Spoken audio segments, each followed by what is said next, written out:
Assalamualaikum warahmatullahi wabarakatuh. Waalaikumsalam. Pemirsa SMTV dan sahabat Suara Muhammadiyah, bertemu lagi dengan saya Denny Asyari dalam program Bung Santri, sebuah program obrolan ringan seputar kehidupan yang lagi ngehit.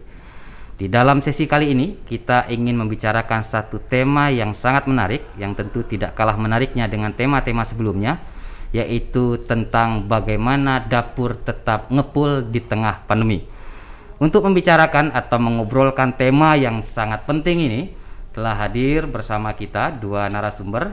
Langsung saja kita sapa yang pertama, Bapak Sulistianto Hibrizi. Assalamualaikum Bapak Sulis. Waalaikumsalam warahmatullahi wabarakatuh. Bagaimana kabarnya Bapak, sehat? Baik Pak, alhamdulillah sehat. Alhamdulillah sehat. Bapak Sulistianto Hibrizi ini merupakan branch manager di area Jogja untuk Bank Muamalat, gitu ya.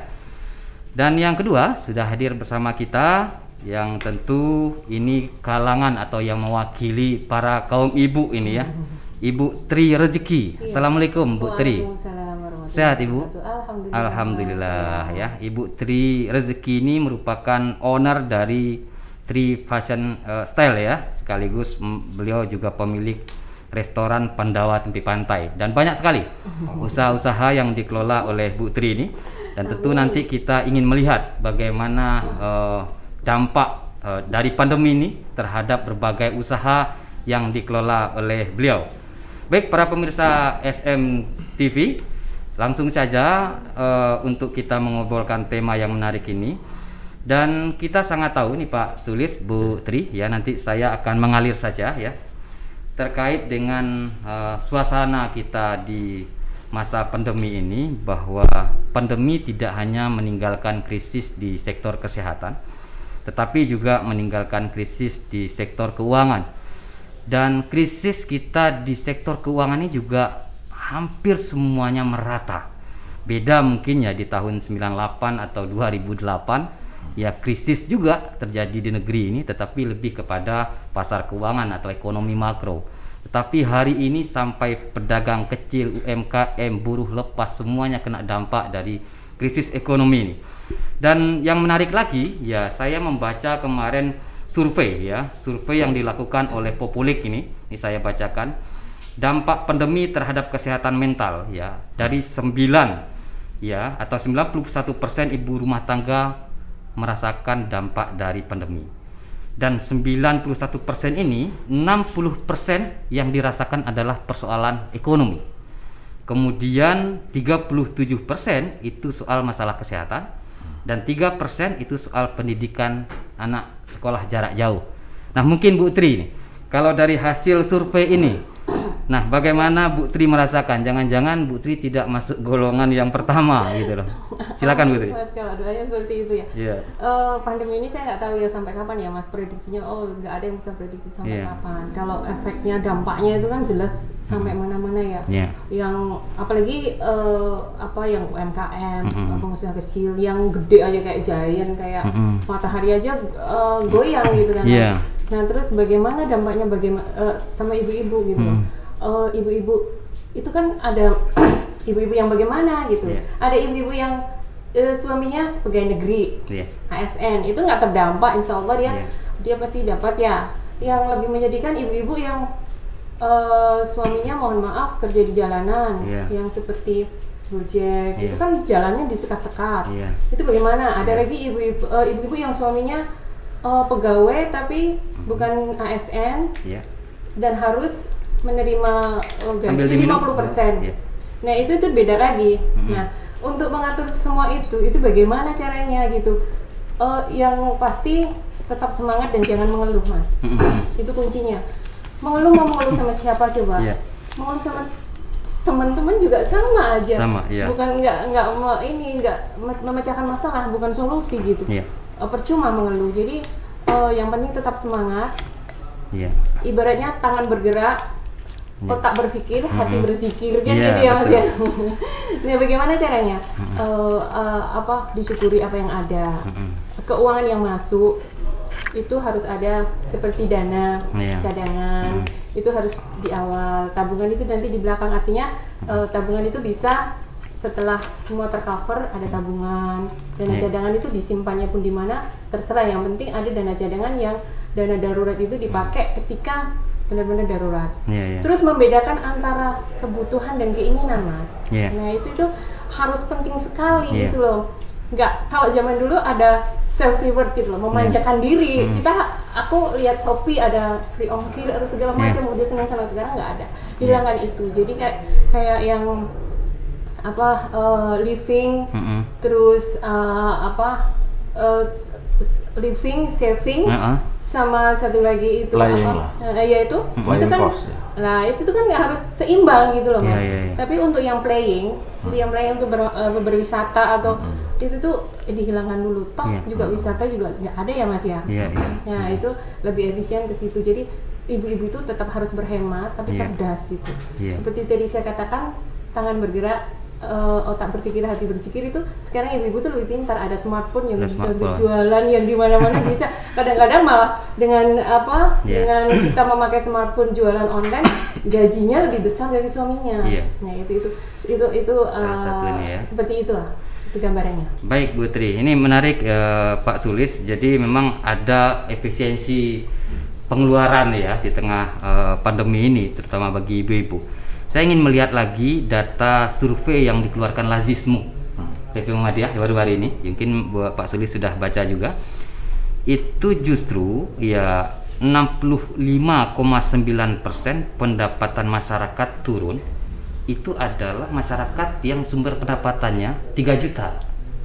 Oh, kalau dilihat dari ini ya pendapatan. Sumber pendapatannya. Jadi jumlah pendapatan mereka turun itu dengan rata-rata pendapatan masyarakat yang 3 juta. Tapi sebaliknya 54% pengeluaran masyarakat justru meningkat.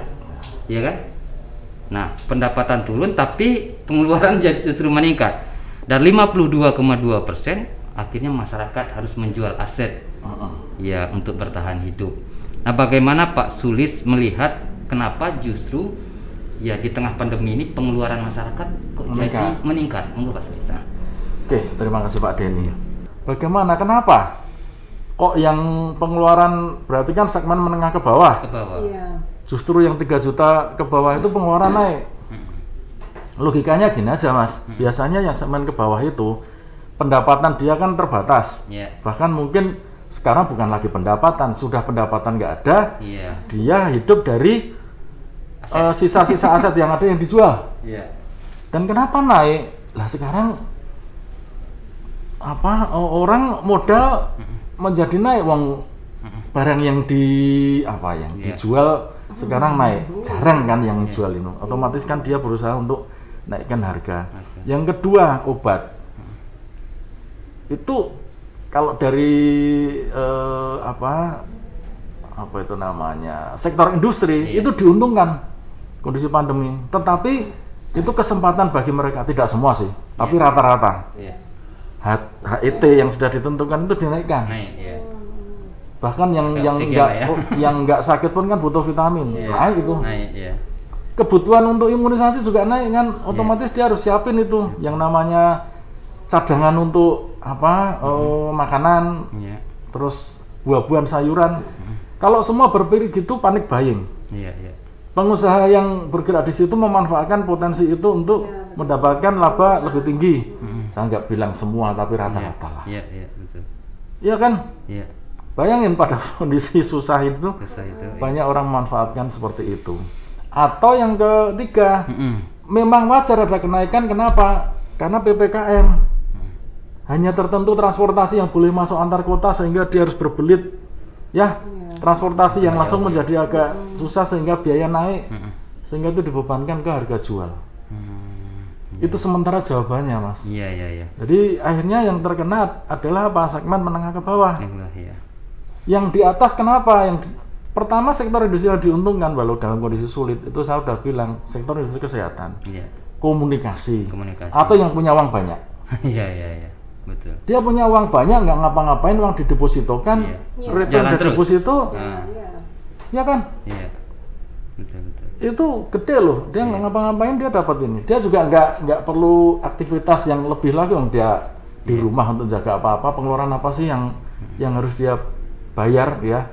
Tadi ada istilah untuk cosplaying. Cosplaying itu istilahnya pengeluaran untuk sosial lah, ngopi bareng atau kegiatan ya ketemu teman-teman ya bersosialisasi itu kan berkurang Pak, karena PPKM atau dia menambah apa itu jamnya untuk di rumah, otomatis pengeluaran berkurang, pendapatan naik. Nah, pengaturan ini nanti ada tipsnya, nanti saya akan ke sana Pak. Gimana itu diterapkan untuk yang middle ke bawah? Betul. Harus kita kasih literasi atau edukasi. Kalau nggak gitu kasihan. Bisa kok ada tips-tipsnya. Karena ini apa namanya dari survei juga yang dilakukan oleh platform pembayaran digital gitu Pak Sulis ya. Ini menarik juga. Jadi survei yang dilakukan di Jabodetabek, hanya 1 dari 10 ibu-ibu yang hanya mampu mengelola keuangan rumah tangga di tengah pandemi. 9 atau 90%-nya dianggap tidak mampu. Nah, apakah ini juga menjadi faktor yang tadi dari hasil survei Lazismu itu? Ya, tadi Pak Sulis sudah menyebutkan beberapa alasan. Nah, apa ini juga menjadi faktor bahwa ya pandemi juga tidak mampu di-manage dalam konteks keuangan keluarga gitu. Nah, ini sekali lagi literasi dan edukasi ya. Ini persoalan kita bersama, bukan melulu masalah OJK. Bukan melulu masalah perbankan. Bukan melulu pemerintah. Masalah kita bersama. Realnya seperti itu. Bahwa literasi untuk pengelolaan rumah tangga, pengelolaan keuangan rumah tangga itu ternyata masih jauh dari persentase yang seharusnya itu mereka sadar itu. Dan tahukah itu sebetulnya pundak atau beban itu di mana? Di ibu-ibu. Bukan bapak-bapak, ibu-ibu. Bapak kurang mikirnya. Tapi yang banyak mengeluh bapak-bapak loh. Saya lihat di medsos itu bapak-bapak yang selalu bilang gimana bantuan nggak ada, gimana ya. Seperti itu di bapak-bapak. Ibu-ibunya sebenarnya diam tapi di sini nyesek gitu. Benar. Kenapa bapak-bapak juga teriak? Karena dia yang mencari penghasilan, dia ngerti banget. Di lapangan. Di lapangan dia terbatas. Nggak ada sumber-sumber untuk mendapatkan pendapatan. Sementara di dapur dia punya kewajiban untuk ngasih ke ibu-ibu untuk ngatur kan. Ibu-ibu teriak, mana uangnya? Bapak-bapak nggak ada, jadi stresnya 2. Kalau ibu kan cuma sebetulnya beban utama untuk pengaturan ibu itu di pundak ibu. Makanya literasi edukasi ini tepat banget ini ya. Dapur Ngebul itu bukan permasalahan keluarga semata, lebih spesifik lagi ke ibu-ibu. Ibu-ibu ini.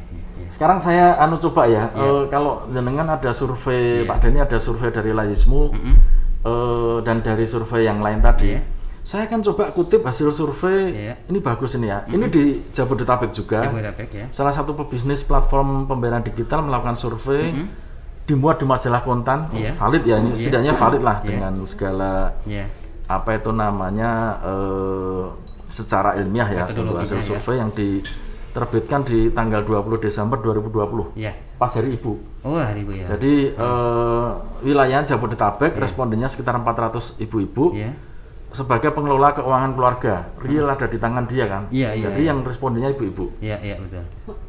Random. Artinya dari menengah ke bawah, menengah ke atas. Ternyata gitu ya. Hasilnya 7 dari 10 atau 70% ibu-ibu itu kesulitan dalam pengelolaan keluarga. 70%. Keluarga 70%. Kalau tadi jenengan bilang sekitar 30-40, enggak, itu 70%. 7 dari 10. Betul. Itu kesulitan dalam pengelolaan keuangan keluarga saat pandemi. Betul.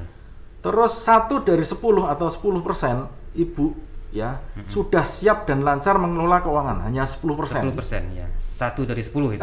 Karena random di middle up sama middle low gitu ya. Terus 5 dari 10 atau 50% ibu itu memiliki dana darurat untuk menutupi pengeluaran harian saat pandemi. Itu termasuk yang mereka sudah siap dari tata kelola dan literasinya atau jual aset. Jual aset. Solusi terakhir. Yang penting dia ada dana daruratnya gitu ya. Entah itu karena udah siap karena dia sudah termaintain sebelumnya karena literasi bagus atau jual aset. Terus 3 dari 10 atau 30% ibu punya alokasi asuransi untuk cover dana cadangan lain, risiko sakit dan meninggal. Hati-hati.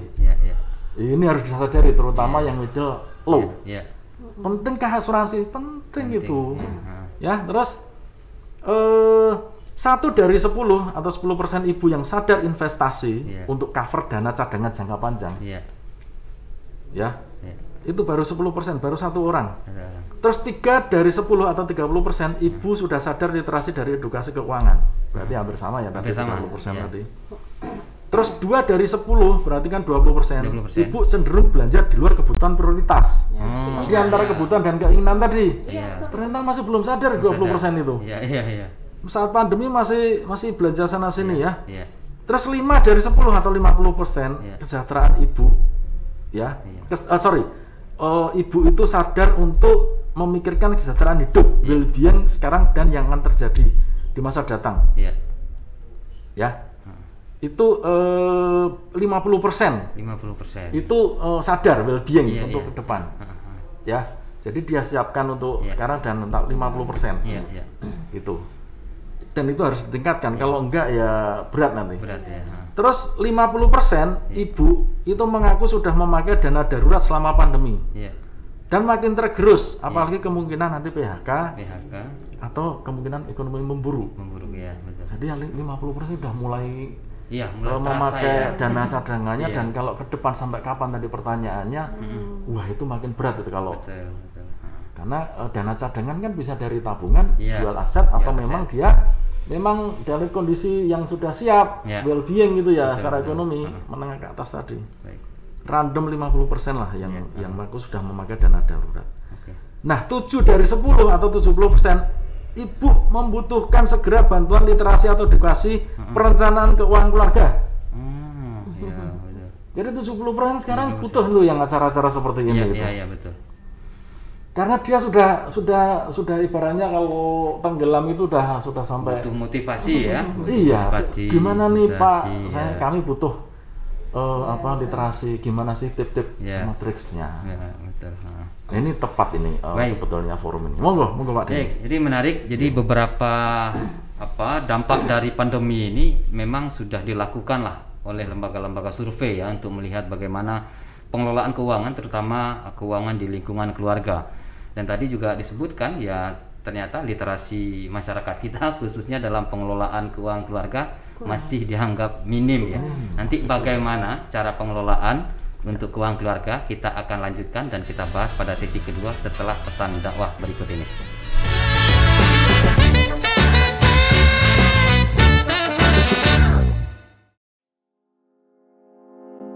Assalamualaikum warahmatullahi wabarakatuh. Saya Ahmad Syamil Arif. Dengan ini mengatakan bahwa majalah Suara Muhammadiyah sudah ada dalam versi digital yang bisa diunduh melalui aplikasi SM Store. Dan ini tentu akan berguna bagi program Muhammadiyah, di samping yang versi cetak sudah ada di versi digital. Dan ini terbuka untuk semua orang, termasuk juga warga-warga yang bukan Muhammadiyah, untuk mengetahui pergerakan Muhammadiyah di abad kedua dari sejarahnya. Ya, SM digital itu. Jadi dengan mudah bisa dibawa kemana-mana, dan Anda bisa melihat ya perkembangan Suara Muhammadiyah ini, dan bisa dengan mudah sekali diakses, sangat mudah dan berguna ya bagi siapa saja yang mengetahui perjalanan Muhammadiyah ini sebagai aset bangsa, sebagai kekuatan masyarakat sipil untuk memperkokoh integrasi nasional.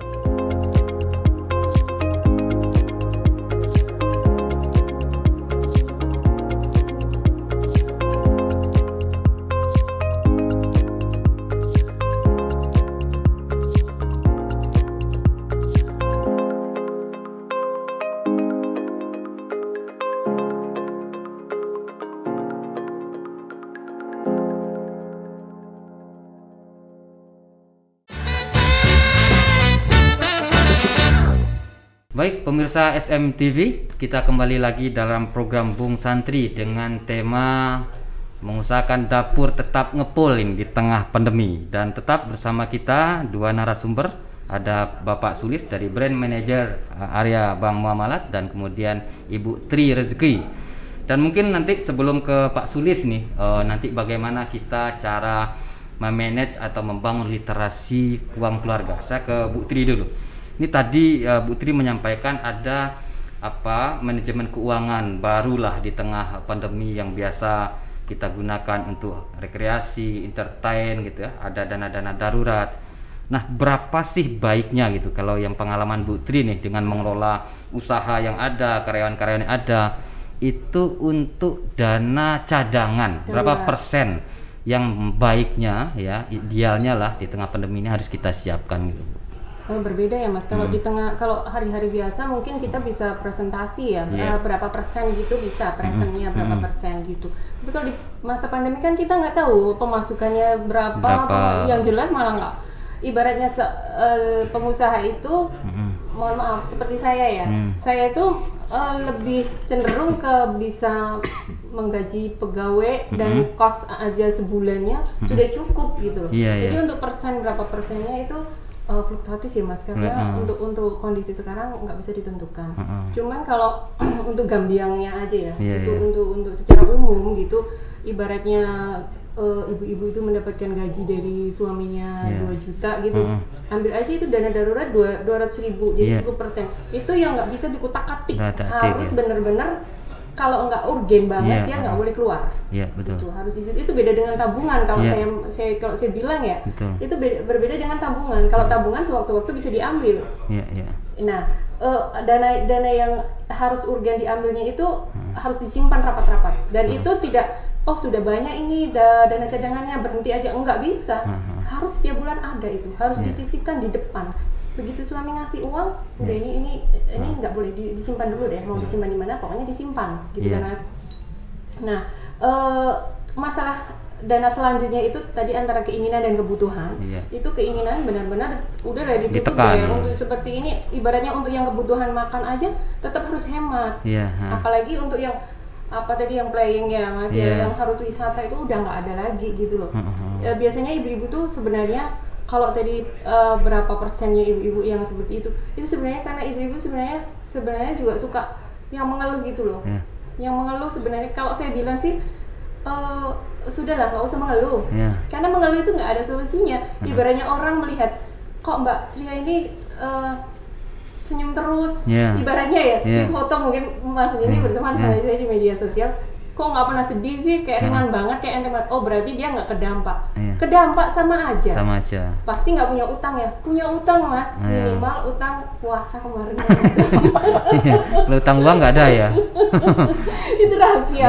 Oh gitu ya. Karena saya kan masih muda, 22 mancing Mas, jadi masih tiap bulannya. Baik.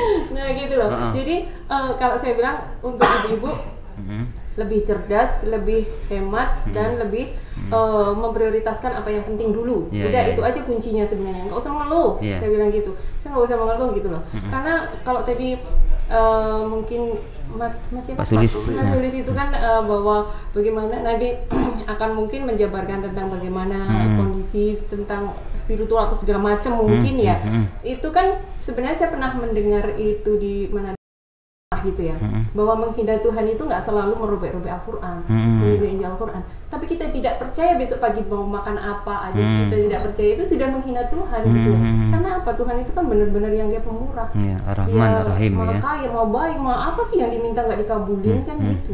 Jadi kita, kalau saya tuh positif, setiap bangun tidur saya selalu menekankan mindset saya harus saya bisa. Dan saya nggak mau memperlihatkan bahwa saya itu bersedih. Saya nggak mau bermasalah gitu ya. Nggak mau, padahal ada juga gitu. Nggak mungkin kan kita nggak ada bermasalah di hidup gitu mungkin, ya. Karena orang hidup nggak ada masalah, nggak mungkin. Cuman saya nggak mau orang lain tahu. Gitu. Itu saja kalau saya Mas. Tapi kemudian ini Bu Tri, yang menariknya data Lazismu tadi ya, justru mereka yang pendapatan 3 juta rata-rata itu kan jumlah pengeluarannya meningkat. Nah sekarang solusi mereka ini yang setelah disurvei ini per Maret kemarin surveinya, satu tahun pandemi, justru mereka melakukan penjualan aset. Nah ini nanti terkait dengan apa yang disampaikan Pak Sulis. Nah karena memang di manajemen keuangan keluarga itu tidak ada, nah penjualan aset pun kadang-kadang mereka tidak bisa juga pengelolaannya. Mungkin apa yang harus jadi gini ya Mas, sebenarnya kalau seorang ibu itu multi talent, bener nggak Mas? Multi talent, dia bisa jadi chef, bisa jadi guru buat anaknya, bisa jadi bisa jadi banker di bank berapa aja masuk keluar, tidak perlu tabel, tidak perlu neraca, nggak perlu itu, udah luar kepala dia, sudah bling bling, sudah tahu gitu. Terus kenapa kok selalu nggak cukup dengan uang segitu di 3 juta ke bawah atau yang di middle low itu tadi ya? Kenapa? Karena itu tadi, karena mereka masih konsumtif, Mas. Kebiasaan lama sebelum pandemi masih jalan. Jadi ya. Gini, sekarang di marketplace ya, saya sebut nggak apa-apa ya, misalnya Shopee, Shopee, Lazada itu, coba buka Mas. Saya aja kalau buka itu free ongkir, diskon 50%. Masih ngejar gitu ya? Tapi kalau saya tekan, saya nggak mau buka, saya di situ jualan. Iya. Betul. Kalau saya gitu, saya nggak mau buka, buat apa? Ibaratnya gini, ini gampangannya ya Mas, ini jam tangan harga segini, kan nggak penting juga jam tangan kayak mana, yang penting fashionable kan gitu. Sebenarnya itu nggak penting gitu, nggak usah, buat apa? Toh mau pergi kemana, mau ditunjukin ke siapa? Toh nggak ada piknik, nggak ada apa. Kalau dulu beli baju bagus, kita piknik, yang playing tadi ya Mas, terus foto, selfie di-upload. Orang bilang, wah bajunya bagus ya. Sekarang udah nggak betul lagi kayak sekarang gitu. PPKM ngapain? Ngapain kita pakai baju-baju? Yang lihat siapa? Yang mau lihat siapa? Malah ditangkap polisi lah. Makanya kalau sebenarnya ibu tuh muda. Apa sih yang membuat dia happy? Sebenarnya cuma selfie di depan rumah dengan pernik-pernik satu yang diganti, besoknya warna hitam, besok lagi udah bahagia gitu ya? Udah bahagia Mas. Ibunya udah kuat gitu. Ya cukup kayak gitu sebenarnya. Jadi sebenarnya ibu terlalu rumit kalau dia harus wah gaji segini, dan saya kira dia tuh sebenarnya juga bisa Mas, sebenarnya bisa, hanya karena itu dia ya karena kebiasaan lama yang dibawa lagi dan kaget. Gitu loh. Kaget kenapa tiba-tiba seperti ini, kenapa tiba-tiba kok, artinya mengubah sesuatu yang tidak biasa ya, kebiasaan biasa. Nah gitu Mas. Baik Bu Tri, mungkin saya ke Pak Sulis nih. Nah tadi terkait dengan literasi tadi ya, literasi keuangan, dan memang mungkin di masa sebelum pandemi gitu ya, kita mungkin bisa bicara konteks literasi keuangan, mengelola keuangan di masa-masa normal ini Pak Sulis. Tapi di masa pandemi ini kan mungkin tidak semudah ya, apalagi melihat sistem pembelajaran pendidikan anak-anak kita yang serba online, tetapi kebutuhan sekolahnya tetap saja normal gitu loh. Ini menjadi beban tersendiri gitu loh. Nah mungkin ada kiat ya, mungkin para pemirsa SMTV nanti ya, untuk bagaimana kita tetap berupaya tanpa harus mengeluh, mencari cara dengan literasi keuangan keluarga. Monggo Pak Sulis. Oke. Sebetulnya sederhana kok Pak. Jadi tips triknya kalau kepengen menghadapi pandemi untuk pengelolaan keuangan keluarga itu simpel ya, ini mengevaluasi kembali antara penerimaan dengan pengeluaran. Jadi dievaluasi apakah sudah tepat tadi ya pos-pos pengeluaran itu dibandingkan dengan pendapatan yang mungkin tetap atau bahkan menurun atau bahkan berhenti sama sekali. Untuk beberapa waktu yang kita nggak tahu apa yang dilakukan, berarti kan pengeluarannya yang harus dievaluasi. Ya. Jadi evaluasi pendapatan dan pengeluaran secara tepat untuk keuangan keluarga buat ibu itu penting. Kalau kondisi normal, saya bilang ya, kalau persentase lah, 100% pendapatan itu dibagi. 100% 60% itu pengeluaran. Betul. Itu sudah untuk sekolah, listrik, segala macam lah, termasuk pengeluaran untuk sosial, tersier tadi. Oke. 30% itu tabungan dan investasi. Ya. 30% dari 100% pendapatan itu 30% tabungan dan investasi. Plus 10% untuk asuransi. Normal ya. Nah, sekarang asumsinya pendapatan cuman 50%. 50% ya. Saya hitung yang moderat 70-50% ya. Itu dari situ berarti berapa? Otomatis pengeluaran untuk yang hari-hari, yang pokok, coba di ini lagi, direview lagi. Bisa kok. Misalnya listrik yang biasanya berapa, cobalah dihemat. Otomatis pengeluaran dihemat. Benar nggak? Iya. SPP negosiasi. Terus sekolah pasti ada itu potong. Artinya bisa itu dikurangi. Kalau pendapatannya, contoh saya ambil 70% lah misalnya. Dari 100% ke 70%, 40% pengeluaran. Jadi yang tadinya 60% jadi 40%, menghemat 20%, benar nggak? Iya, benar. Terus yang 20% dari 30% itu untuk tabungan dan investasi. Iya, cukup ya. Ya. Tapi untuk asuransi tetap 10%. Kenapa? Dia cover risiko yang terburuk. Apa? Sakit dan kalau terjadi meninggal. Harus ada di cover ini. Jadi jangan dikurangi kalau untuk insuran. Bahkan kalau yang belum ada insuran, segera ambil pada saat pandemi. Ada kok yang murah, nanti tak kasih ya. Ibaratnya gini aja lah. Bayar setiap bulan, sisihkan 200.000. 200.000 aja. Itu bisa mengcover untuk sakit. Antara harian ya, kita sakit itu 200 sampai 500.000. Dari 200.000 per bulan. Itu mengcover 200 sampai 500.000 kalau sakit. Setiap hari loh. Terus plus dia juga mengcover 100 sampai 200 juta kalau meninggal. Plus kalau tidak terjadi apa-apa selama 3 tahun, 20% dikembalikan kok. Nah, coba masa pandemi itu, coba ambil itu yang asuransi. Ada nggak? Ada. Sesuai hitungan, nanti ada hitungan. Ada nggak? Ada asuransi yang murah. Ada. Jadi asuransi jangan dikurangi karena dia mengcover untuk yang bisa menggerogoti pendapatan tadi. Udah pendapatan menurun, bahkan nggak ada pendapatan ibaratnya gitu. Kan jual aset untuk menutup itu. Asuransi untuk mengcover ya setahun lah. Ambil itu asuransi yang seperti itu. 200.000 sisihkan untuk mengcover tadi. Ada. Terus kalau dipecah lagi ya, tadi kan ada istilah living, saving, playing. Benar. Cost living, ya tadi cost saving sama cost playing sudah tak bagi ya. Tadi cost living untuk pengeluaran yang primer tadi, untuk saving tadi 20% gitu ya. Terus playing kalau perlu itu memang nggak ada lah. Nggak usah lah. Gitu ya. Tiadakan dulu. Kita harus ngerem itu ngobdar untuk atau ngopi. Maaf ya. Barangkali kan ada yang sekarang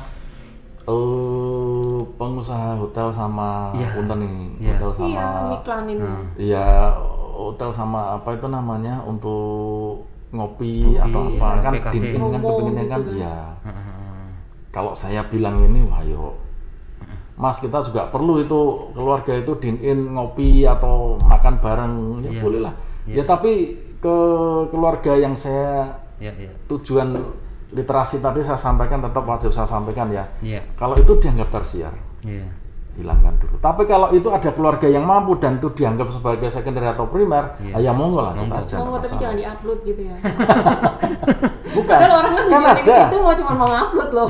Boleh kan segmen kan itu untuk psikologis tadi supaya imun kan ada gitu. Yang bagi middle low itu tersiar, bagi middle up karena dia dari saya terus tetap melakukan monggo. Tapi menimbulkan kayak aduh gimana sih masa kayak gini. Iyalah boleh lah ini gitu cuman nggak usah diupload ya gitu. Ya boleh monggo silakan. Karena itu saya juga adil kepada pengusaha hotel atau restoran yang dia perlu untuk dihidupin juga dan ada segmen ekonomi yang dine-in atau ngobdar itu primer loh. Karena dia butuh untuk sosialisasi untuk bisnisnya juga dan duitnya ada kok.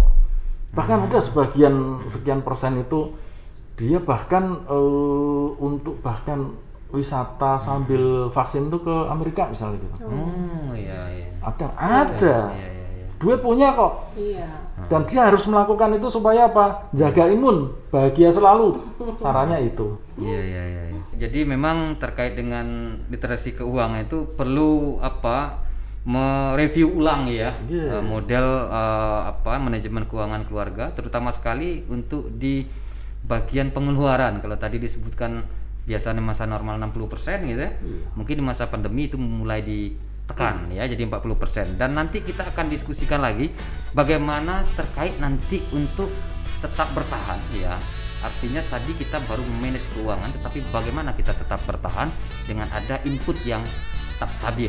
Nanti akan kita diskusikan lagi setelah pesan dakwah berikut ini.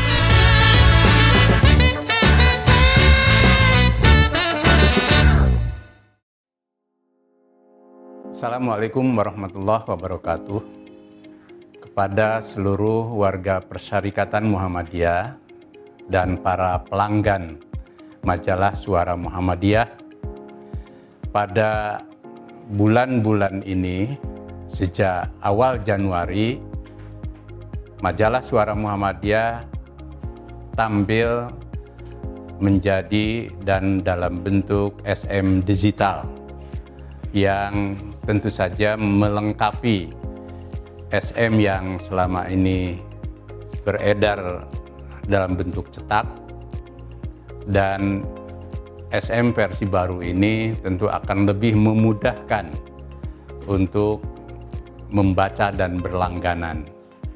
Karena itu kami hadirkan SM digital untuk dinikmati oleh seluruh keluarga besar Persyarikatan dan para pelanggan majalah Suara Muhammadiyah dengan cara mendownload. Dan saya percaya dengan SM digital ini kita akan menjadi lebih akrab, lebih mudah, dan bisa maju bersama Suara Muhammadiyah. Assalamualaikum warahmatullahi wabarakatuh.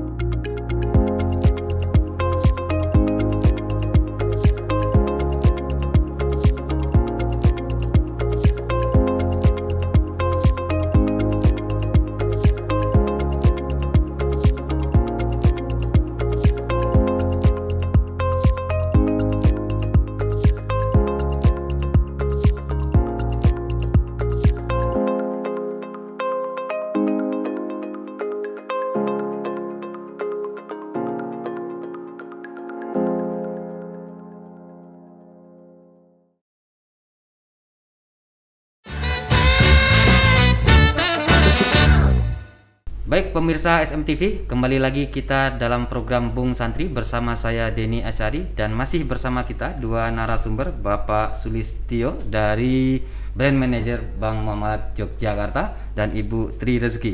Kembali lagi kita Pak Sulis terkait dengan pengelolaan keuangan tadi. Tadi kita baru mencoba mengurai bagaimana memanage atau mereview kembali tata kelola keuangan di keluarga.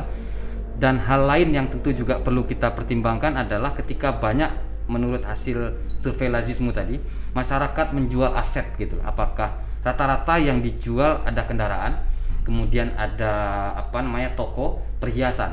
Dan yang tertinggi dalam survei itu perhiasan dan kendaraan gitu. Nah, untuk pengelolaan, bagaimana kemudian input atau pendapatan, income masyarakat di tengah pandemi ini tetap stabil ya. Mungkin ada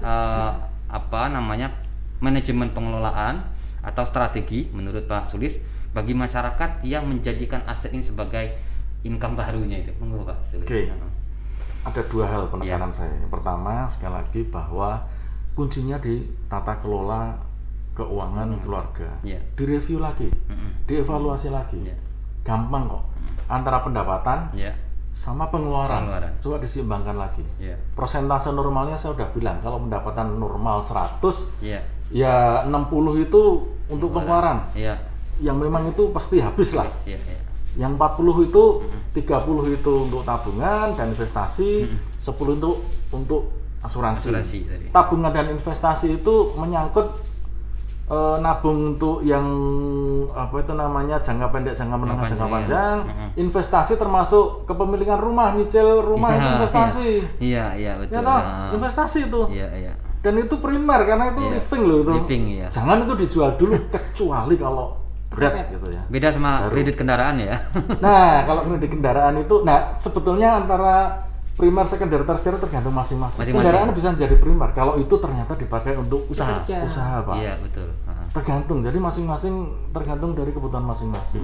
Tapi intinya adalah antara pendapatan dan pengeluaran itu ada evaluasi kembali dengan persentase yang tadi saya bilang. Kalau normal 70, 60 itu untuk pengeluaran, 40 itu 30 untuk nabung investasi, dan 10% untuk asuransi. Kondisi non normal diturunin semua, tapi asuransi jangan dikurangi, minimal 10% harus ada. Karena dia sebagai pengganti kalau sakit atau bahkan risiko meninggal.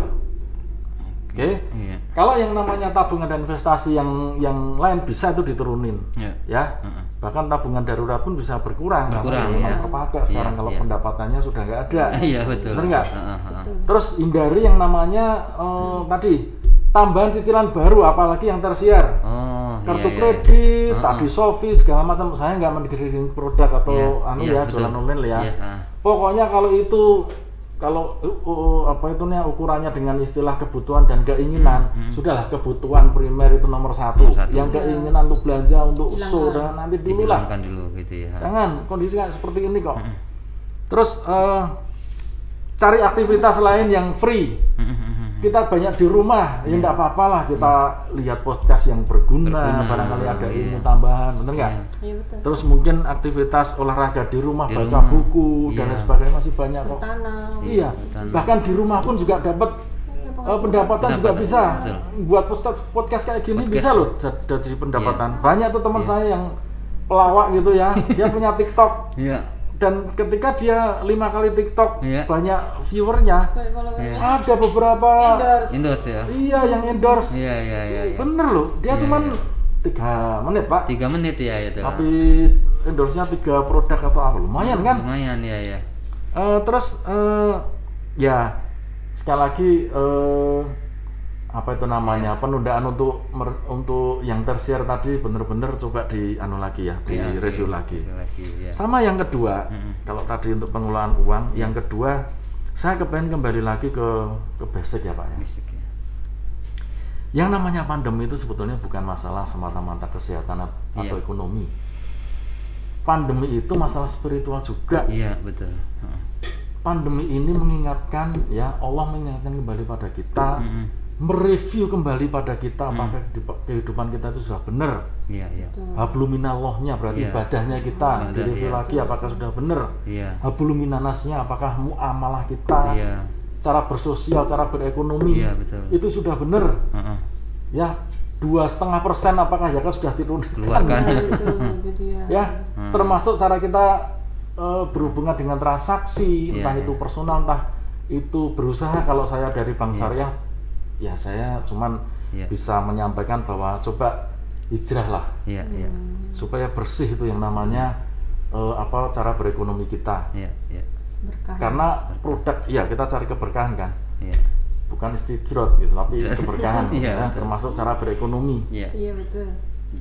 Itu direview kembali apakah sudah bersih, termasuk tadi apakah kita spekulatif pemanfaatan keuangan gitu ya. Menghindari yang namanya goror, riba, terus apa itu namanya mesir, riswah, maksiat, atau kegiatan-kegiatan dolim lainnya kan ada itu, kegiatan judi segala macam lah, dolim itu. Terus kalau produk-produk syariah itu banyak kok Pak, tabungan syariah juga ada. Terus pinjaman syariah juga ada, asuransi syariah juga ada. Tadi yang saya sebut tadi ada. Sekali lagi, yang namanya kondisi pandemi itu peringatan Tuhan untuk kita coba mereview lagi kehidupan kita beribadah, bermuamalah. Artinya bukan semata-mata faktor sosial, faktor kesehatan, faktor ekonomi ada aspek spiritualitas. Spiritualnya ada. Mungkin yang cacat gitu, yang perlu kita evaluasi. Termasuk kesadaran untuk memperbaiki perlakuan kita ke alam. Iya, ke alam. Itu bisa jadi sumber dari penyakit itu. Iya, betul. Ya itu kan cara Tuhan untuk review kehidupan kita. Kembali ke jalan yang benar. Itu mungkin baik ya Pak ya. Sulis, saya ini ke Bu Tri ini. Ada hal yang menarik Bu, terutama kalau kita lihat ya di Jogja, Jawa lah. Jadi pandemi ini walaupun pendapatan menurun gitu, tapi solidaritas untuk konteks semangat filantropi, ibu-ibu ini justru meningkat. Walaupun pendapatan dia turun. Ini salah satu survei juga yang ditemukan oleh Lazismo. Nah, sementara dia juga punya kebutuhan sebenarnya ya di rumahnya, tetapi semangat filantropinya tetap muncul. Nah, bagaimana Bu Tir lihat? Nah, itu tadi yang saya bilang bahwa ibu-ibu multi talent itu tadi Mas. Jadi dia tuh mau kerja di rumah oke, di mana aja oke. Jadi sebenarnya dia mampu. Sebenarnya mengeluh itu sebenarnya kalau disurvei gitu, mengeluhnya sama suaminya aja sih sebenarnya. Kalau saya lihat ya Mas ya, suaminya nanti yang mengeluh dia lebih ditulis di medsos segala macam. Tapi kalau ibu-ibu tuh sebenarnya kalau saya sendiri mengeluh itu ya sekedar sama suami untuk sharing aja gitu. Nah, kenapa kok ibu-ibu bisa seperti itu sementara di rumah kayak gitu? Itu tuh yang ibaratnya bersedekah tadi yang Mas Yus bilang bersedekah itu memperpanjang rezeki, mungkin ditanam mereka sudah terpatri seperti itu, dan itu juga hiburan, meningkatkan imun gitu loh. Jadi mereka menggalang terlepas dari ibu-ibu itu setelah bersedekah di foto, di posting, nah itu kan ada. Tapi tergantung niat ya, tergantung orang melihat itu riya kayak gitu, terserah lah ya. Yang penting niat ibu-ibu itu ada. Nah itu tuh sebenarnya mereka menggalang, mereka punya solidaritas tinggi, mereka kan punya komunitas. Betul. Ibaratnya saya punya beberapa komunitas. Nah itu ada grup WA pun, ayo kita ini dong, kita kasih yang isoman itu aja, kita kasih ini untuk mereka. Itu alhamdulillah mereka memang seperti itu. Jadi niat dalam hati bahwa berbagi itu lebih bermanfaat daripada yang bagaimana. Nah itu mereka terapkan seperti itu. Dari pengalaman saya sendiri ya Mas, pengalaman saya sendiri di dalam komunitas saya memang seperti itu. Jadi itu tuh sudah termasuk meningkatkan imun, jadi kebahagiaan tersendiri gitu. Nah itu aja sih. Terlepas dia sebenarnya di rumah bagaimana, seperti apa gitu ya. Dan kan kita nggak tahu berapa jumlah yang diberikan, berapa ini kan sebenarnya kita nggak tahu. Tapi minimal mereka sudah membuat orang bahagia, itu sudah termasuk meningkatkan imun. Ya kita lihat ibu-ibu gampang ini ya, perasaan ya, gampang ternyuh ya. Jadi begitu ada kejadian apa, sudahlah. Walaupun saya kurang, sebagian saya sisa. Itu benar loh. Hari semangat solidaritasnya muncul ya. Jadi seperti di TikTok ya sekarang booming TikTok ya. Di TikTok itu kejadian apa aja di situ ada gitu loh. Sebenarnya kalau ada yang bilang TikTok itu haram atau segala macam, tergantung ininya ya, tergantung. Kalau saya di situ juga banyak pengajian kok Mas. Di situ juga banyak tausiah. Ya, tergantung kita lah. Semua media sosial itu kan kayak pisau ya. Mau kita manfaatkan di mana gitu ya. Di situ juga ada seperti yang ada seperti rekening yang untuk dana gitu loh. Iya, kan? Ada. Misalnya anak ini sudah ada berbagi gitu. Dan kemarin saya lihat di TikTok juga itu yang bapak sama ibunya meninggal akhirnya diambil sama Kapolri itu. Nah, itu kan luar biasa seperti itu. Nah, seperti itu Mas. Jadi ya pintar-pintarnya itu aja. Baik, Bu Tri, Pak Sulis, kita sudah sampai di ujung acara. Dan mungkin sebelum kita tutup closing, mungkin ada closing statement begitu atau satu kalimat dari Pak Sulis kepada pemirsa SMTV terkait apa hal yang paling utama kita lakukan mungkin dalam pengelolaan keuangan di tengah pandemi ini. Monggo Pak Sulis. Baik, terima kasih Pak Denny. Jadi kepada masyarakat semua, pandemi ini nggak usah disikapi secara panik gitu ya. Bahkan yang menjadikan stres menyebabkan imun kita turun, bahkan jadi negatif. Gitu loh. Sikapi pandemi itu secara positif, banyak doa, tetap bersyukur, gitu ya. Ikhlas kalau memang itu berpengaruh terhadap pendapatan atau bahkan keluarga kita yang meninggal. Lanjutkan hidup kita karena kita ada generasi atau tinggalan yang kita perlu pikirin. Apa yang dilakukan tadi, pengelolaan keuangan coba direview kembali. Jangan besar pasak daripada tiang. Dah itu kuncinya itu. Yang kedua, sadari bahwa yang namanya pandemi itu bukan semata-mata masalah kesehatan atau ekonomi. Itu masalah spiritual. Kembalikan lagi kehidupan kita itu kepada yang diinginkan oleh Allah sebagai pencipta. Ya, tuntunannya ada kok. Berekonomi bagaimana, bersosial gimana, beribadahnya bagaimana, bahkan bersikap terhadap alam gimana. Itu coba direview kembali. Moga-moga yang namanya badai pasti berlalu. Insya Allah ya. Insya Allah, amin. Insya Allah berlalu. Jadi bisalah kita menghadapi itu. Mungkin itu aja. Baik, Pak. Terima kasih Pak. Mungkin Bu Tri. Ya, terima kasih. Kalimat. Tetap semangat ya Pak. Kalau saya sih ibu-ibu terutama ya sebagai perekonomian di keluarga itu tergantung ibu-ibunya, itu tetap semangat, nggak usah mengeluh, cari yang hemat belanjanya juga yang nggak usah gengsi mau belanja di mana aja, yang penting yang namanya ibu-ibu selisih sedikit juga dikejar gitu ya Pak ya, cari yang hemat, nggak usah gengsi. Masa kayak gini, masa pandemi kayak gini, sia-sia kalau hanya mengeluh. Kita yang cerdas dan cermat. Dan kalau belanja di Lokmat ya Mas Lili. Iya. Wajib ya. Di Lokmat itu selisih walaupun cuma 50. Alhamdulillah, terima kasih. Kalau saya belanja di Lokmat ya betul. Saya memang segitu, bukan promosi Mas. Memang saya suka di situ. Jadi ibu-ibu tuh harus cerdas dan cermat juga hemat. Jadi semangat, tanamkan pada mindset kita bahwa kita bisa. Kita bisa melalui semuanya, nggak usah mengeluh sia-sia. Gitu aja. Baik Bu Tri, Bu Sulis, terima kasih atas kehadirannya di dalam program Bung Santri di SMTV. Para pemirsa SMTV, terima kasih, dan kita sudah sampai di ujung acara. Banyak hal penting yang sangat menginspirasi kita pada kegiatan kali ini. Paling tidak orang bijak mengatakan jika kita tidak bisa mengubah arah angin, minimal kita harus bisa mengubah arah layar, agar kehidupan tetap bisa kita arungi sebagaimana cita-cita dan tujuan kita. Barangkali demikian catatan singkat kami dalam program Bung Santri. Lebih dan kurang mohon dimaafkan. Sampai ketemu dalam program Bung Santri lainnya dengan tema-tema yang tidak kalah menariknya. Billahi fisabilil haq wastabiqul khairat. Wassalamualaikum warahmatullahi wabarakatuh. Waalaikumsalam.